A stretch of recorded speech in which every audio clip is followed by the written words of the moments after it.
Everyone, welcome back to my channel. तो दोस्तों स्वागत है आप सबका हमारी चैनल पर, जहां हम बातें करते हैं फैशन, ब्यूटी, लाइफ स्टाइल, पूजा पाठ से जुड़े हुए ऑल इन टॉपिक पर। और मैं आपके साथ शेयर करती हूँ अपनी लाइफ का एक्सपीरियंस। तो दोस्तों हरे कृष्णा, राधे राधे। कैसे हैं आप सब? आशा करती हूँ आप सभी लोग अच्छे होंगे। मैं भी बिल्कुल ठीक हूँ।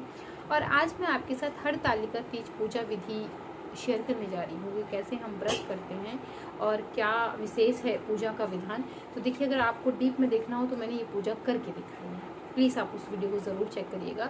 अगर इसमें क्या होगा, चूँकि मैं बोल रही हूँ, हो सकता है कुछ विधि, चूँकि मैं कोई लिख के तो बैठी नहीं रहती हूँ, मेरे पास होता है तो बस एक ये कैलेंडर इसमें चूँकि मुझे दिन देखना होता है तो बस यही होता है। और ज़्यादा से ज़्यादा होती है व्रत से संबंधित कथा की किताब। कुछ चीज़ होती है तो एक बार इसमें पढ़ लेती हूँ तो रिपीट हो जाता है।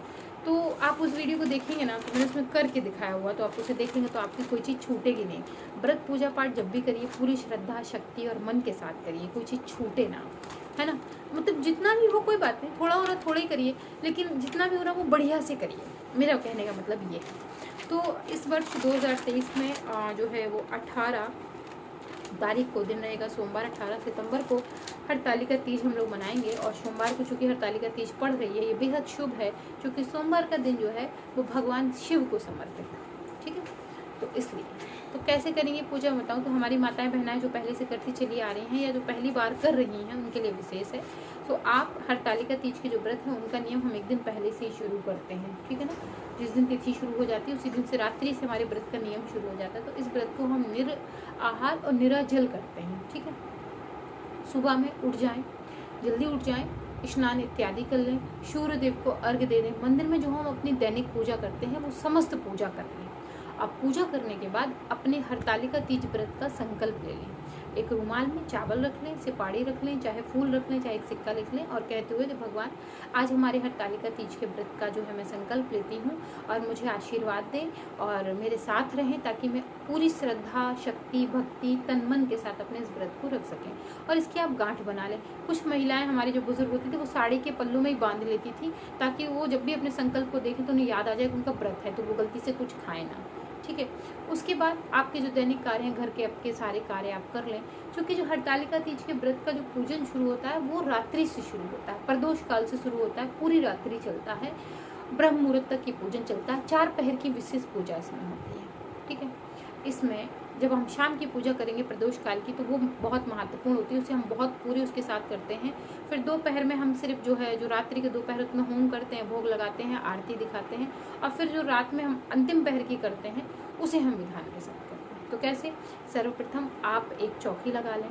कोशिश करें ये पूजा आप खुले में करें, क्योंकि पानी आप नहीं पी रहेंगे तो डिहाइड्रेशन की प्रॉब्लम रहती है। तो हवा में खुले में करेंगे तो साफ वायु में आप जब पूजा पाठ करेंगे तो आपका मन भी लगेगा, आपको गर्मी भी नहीं लगेगी।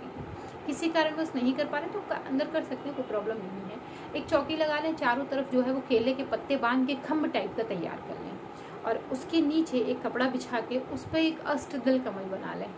अष्टदल कमल बनाकर आप जो है बालू से बनी हुई, काली मिट्टी से बनी हुई शिव परिवार की मूर्ति आती है उसको रख लें। उन्हीं के साथ हम इस पूजन को पूरा करते हैं और विसर्जन करते हैं, तभी हमारा व्रत जो है वो पूर्ण माना जाता है। तो आप विग्रह को रख लें जो मिट्टी से बना हुआ था। बाजार में हरतालिका तीज के समय खूब मिलता है, तो हरतालिका तीज के लिए जो विग्रह आता है उसको रख लें। सर्वप्रथम गणेश जी का ध्यान करें, आवाहन करें। जो आपका विग्रह है उसमें तो गणेश जी हैं ही हैं, लेकिन एक पान के पत्ते पे कलावा लपेट लें सिपाड़ी में और गणेश जी का आवाहन कर लें, उन्हें प्रणाम कर लें, स्नान करा दें, पीला जो है जनेऊ चढ़ा दें, कलावा चढ़ा दें, चंदन, धूप, दीपक इत्यादि जो उनसे संबंधित सामग्री है वो सब कुछ चढ़ा के उनको प्रणाम करके हाथ जोड़ें और अपनी पूजा को शुरू करें।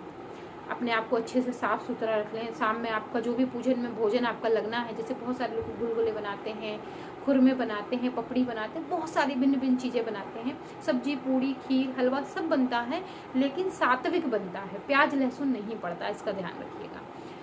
तो सबसे पहले आपने गणेश जी का पूजन किया, फिर आप एक सुंदर कलश की स्थापना करें। कलश पर स्वास्तिक वगैरह बना लें। कलश की विधि मैंने आपको बताई है, तो कलश की स्थापना कर लीजिए। कलश की स्थापना करके पंचामृत बनाकर, इस दिन पंचामृत भी बनता है, पंजीरी भी बनती है। पंचामृत से पहले आपके जो देवता हैं, जैसे शंकर जी हैं, माँ पार्वती हैं, कार्तिकेय जी हैं, गणेश जी हैं, इनका आप जल से स्नान कराएं। फिर दुर्वा की सहायता से और पान की सहायता से, फूल की सहायता से आप सबका जल से स्नान कराएं, पंचामृत से स्नान कराएं।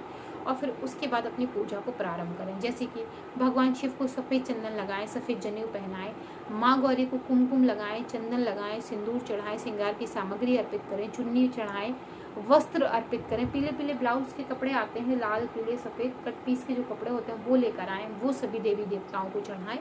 और जो भी आपने फूल पुष्प माला इत्यादि इकट्ठी है वो सब कुछ आप चढ़ाएं। इस दिन भगवान शिव को धतूरा, बेलपत्र, आक, मदार ये सब भी चढ़ता है। अगर उपलब्ध हो जाता है तो इसको भी चढ़ाइए। गेहूं की बाल अगर मिल जाए, वैसे मुश्किल इस समय नहीं मिलती है, तो अगर आपके पास पुरानी मान लीजिए रखी है तो आप उसको चढ़ा सकते हैं। उसके बाद जब आपने इतनी पूजा कर ली, उसके बाद आपने जो भी भोग बनाया है वो भोग भगवान को समर्पित करें।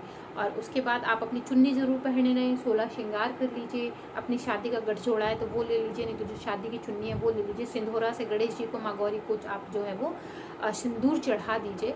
और इसके बाद आप होम करिए। इसमें होम बहुत महत्वपूर्ण होता है। एक होम किया जाता है, छोटा सा उपला आप जला लीजिए, पूड़ी और घी में गुड़ में लगा के हम होम करते हैं। और फिर जल से आचमनी करके प्रणाम करते हैं, आरती करते हैं। और उसके बाद हम रात भर जो है भजन कीर्तन इत्यादि करके अपनी पूजा को जो है वो शुरू कर लेते हैं प्रदोष काल से। और प्रदोष काल से 3-3 घंटे का हम समय का गैप देके अपनी पूजा को शुरू कर लेते हैं। इसके बाद आप रात्रि में जब जैसे 3 घंटे हो गए तो फिर हम स्नान इत्यादि जो है करके, ध्यान रखिएगा इसमें 4 पहर में जब पूजा करते हैं तो चारों समय नहाया भी जाता है। अगर आपकी क्षमता नहीं तो कोई बात नहीं, अगर मेरी बात करें तो मैं नहाती हूँ, फिर मैं एक बार नहा लेती हूँ तो उससे क्या होता है थोड़ा अच्छा लगता है, ठंडा ठंडा लगता है। नहाती हूँ, फिर से जो है अपनी पूजा को सेम इसी विधि से रिपीट करते हैं, होम करते हैं, आरती करते हैं और हाथ जोड़ लेते हैं। आरती नहीं कर पाते तो 5 बार दीपक जरूर दिखाएं। फिर जो तीसरा पहर होता है उसमें भी इसी विधि से पूजा करते हैं। तो जो रात्रि का चौथा पहर होता है उसमें हम उसी विधि से पूजा करते हैं जो हम प्रथम पहर में करते हैं। जैसे कि गणेश जी हमने स्थापित किया, उनको हम पान के पत्ते से स्नान कराएंगे, हम अपने जो भी सब परिवार है उनको स्नान कराएंगे, कलश देवता को स्नान कराएंगे, सबको फिर से फूल माला चढ़ाएंगे, जो भोग बनाया हमने वो भोग अर्पित करेंगे, फिर से होम करेंगे और गणेश जी की आरती गाएंगे, माँ गौरी की आरती गाएंगे, उसके बाद हम शंकर जी की आरती गाएंगे। आपके परिवार के जो भी जन हैं उन सबको आरती देंगे, भगवान से प्रार्थना करेंगे कि आपका व्रत अच्छे से चला गया। आप नारियल वगैरह चढ़ाए तो वो फोड़ सकते हैं। श्रृंगार की हम जो सामग्री चढ़ाते हैं उसमें से हम एक थाली अपनी सास के लिए भी रखते हैं, अपनी सास को भी दी जाती है। सो कोशिश करें श्रृंगार के 2 थाल चढ़ाइए। जो माँ गौरी को आप चढ़ा रहे हैं वो आप परिवार में मिल बांट के अपना ले लीजिए, और जो आपने एक और चढ़ाई वो अपनी सास को दे दीजिए। बकायकी आप पंडित जी का भी जो दान है वो अलग निकाल के रख दीजिए, गौ माता के लिए अलग निकाल दीजिए, कन्याओं के लिए अलग निकाल लीजिए, अपने परिवारजन के लिए अलग प्रसाद निकाल लीजिए। बकायकी डलिया में, एक बांस की डलिया में, कुछ लोग पन्नी में रख के ले जाके विसर्जन कराते हैं, ऐसा ना करें। एक बांस की डलिया ले लें, उसमें कपड़ा बिछा लें और भगवान जी का जो श्री विग्रह है, जो मिट्टी का विग्रह होता है, उसको पूजा से संबंधित जो भी सामग्री सब उसी में रख लें। थोड़ी सी श्रृंगार की सामग्री चढ़ा दें, जैसे कि आलता हो गया, बिंदी हो गई, चूड़ियाँ हो गई, और उसको ले जाके किसी जलाशय में या भूमि विसर्जन आप कर दें। जब विसर्जन हो जाएगा उसके बाद आप फिर स्नान करेंगे और फिर अपने व्रत का पारण करेंगे। और जब आप अपने व्रत का पारण करेंगे उसके बाद ही आपका व्रत पूरा माना जाएगा। इस व्रत के अंत में कुछ लोग अपने पतियों का भी पूजन करते हैं, तो आप वो भी कर सकते हैं, कोई उसमें बहुत बड़ी समस्या नहीं है। तो दोस्तों ये तो हरतालिका तीज की मैंने एक शॉर्ट विधि आपको वीडियो में बता दी है कि आप इस तरीके से हरतालिका तीज के व्रत का पूजन कर सकते हैं। आशा करती हूँ वीडियो को पसंद आई होगी। अगर पसंद आई है तो वीडियो को लाइक करिए, चैनल को सब्सक्राइब करिए, फ्रेंड और फैमिली के साथ शेयर करना बिल्कुल मत भूलें। मैं मिलती हूँ आपसे एक और नई वीडियो के साथ जिसमें मैं हरतालिका तीज की व्रत कथा आपके साथ शेयर करूँगी।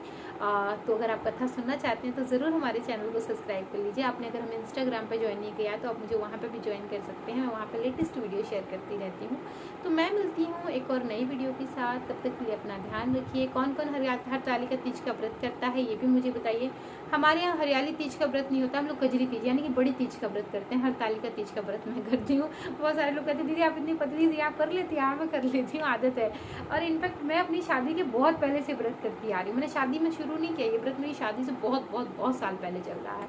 तो दोस्तों मैं मिलती हूँ एक और नई वीडियो के साथ, तब तक के लिए Hare Krishna, Radhe Radhe and bye bye.